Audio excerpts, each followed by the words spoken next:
Welcome to One Stop English's Live from London podcast. In Live from London, we go to different parts of London to ask locals and visitors questions about their daily lives. Every summer, thousands of people from around the world come to London to study English. Today, Live from London is at the London International Study Centre. We wanted to find out what students and teachers thought was the most difficult thing about learning English. The most difficult thing about learning English is, especially when you get to a higher level of proficiency, is picking up the nuances of the language and being able to recognize different idioms and understanding phrasal verbs and being able to actually sound less foreign. We often find students have had a lot of tuition in reading and writing, but very little practice in speaking. The most difficult is when people speak very fast and I don't understand. I think the most difficult thing is the pronunciation. I think my students in a group situation find communicating with others and myself the most challenging business in the classroom, because they're terribly shy, they don't want to make mistakes.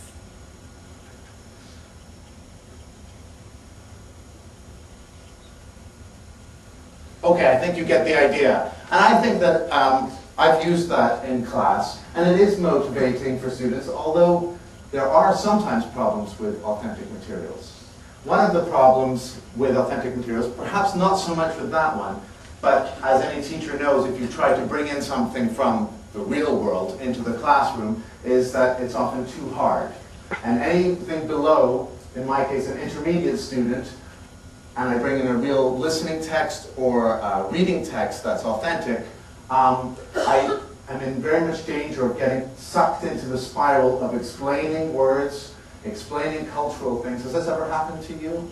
Where you get drawn into the trap of having to explain this, that, and the other, and so on.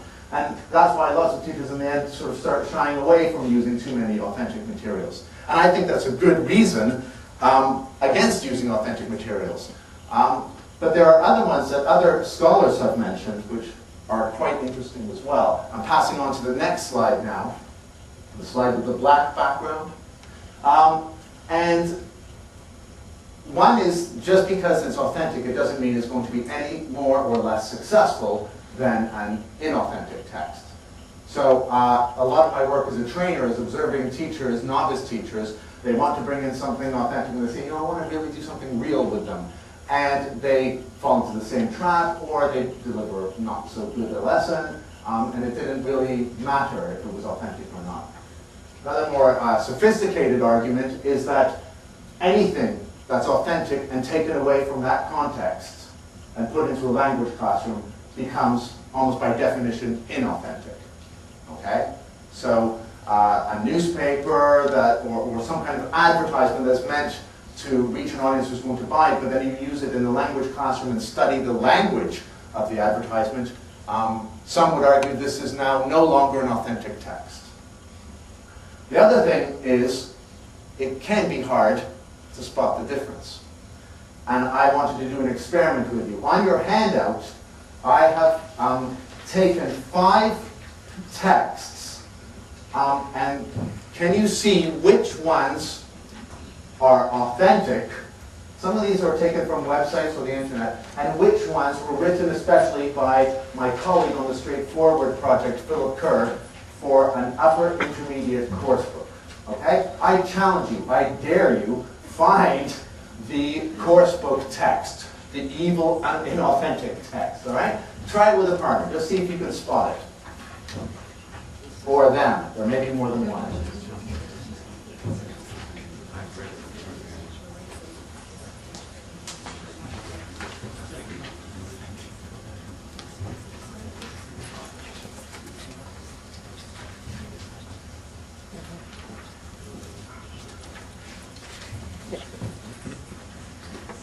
You must skim them, not read for detail, please.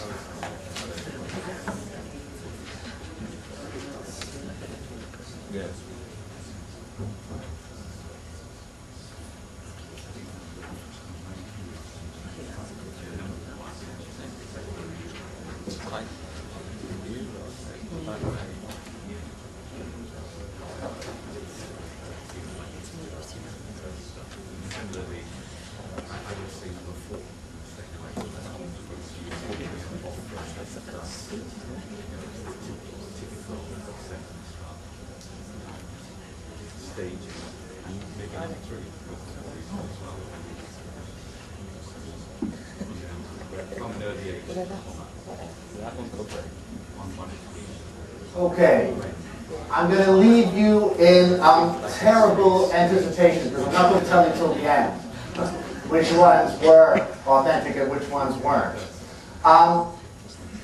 The argument against inauthentic texts written by people like me, let's say, or course book authors in general, are that they're badly written or that they're not feeling quite real. You could make the same argument that there's lots of very badly written authentic material. Blogs, High School Musical 2, sorry if you like that film, but I think that's terrible examples of dialogue. I was going to try to bring in some of these new lads magazines in Britain. I've seen them, they're these horrendous, if you're not aware of them, there's this new magazine for young men and sort of really bright, big pictures of football stars and nearly naked women, and they sometimes have these little dialogues that they're saying to each other. That would be an example, I think, of authentic material that isn't particularly good just because it's authentic. So there is, my personal feeling now on material is not whether or not it's authentic or inauthentic. It's how well written is it. You can have badly written inauthentic materials for course books. You can have very well written inauthentic material for course books. You can have badly written authentic material and well written authentic material. So just in terms of material, I'm beginning to question on how the prime of that we put on authenticity. So, authentic material, these slides were for the people on the internet who don't have the handout, so I'm just going to. We can also look at task authenticity.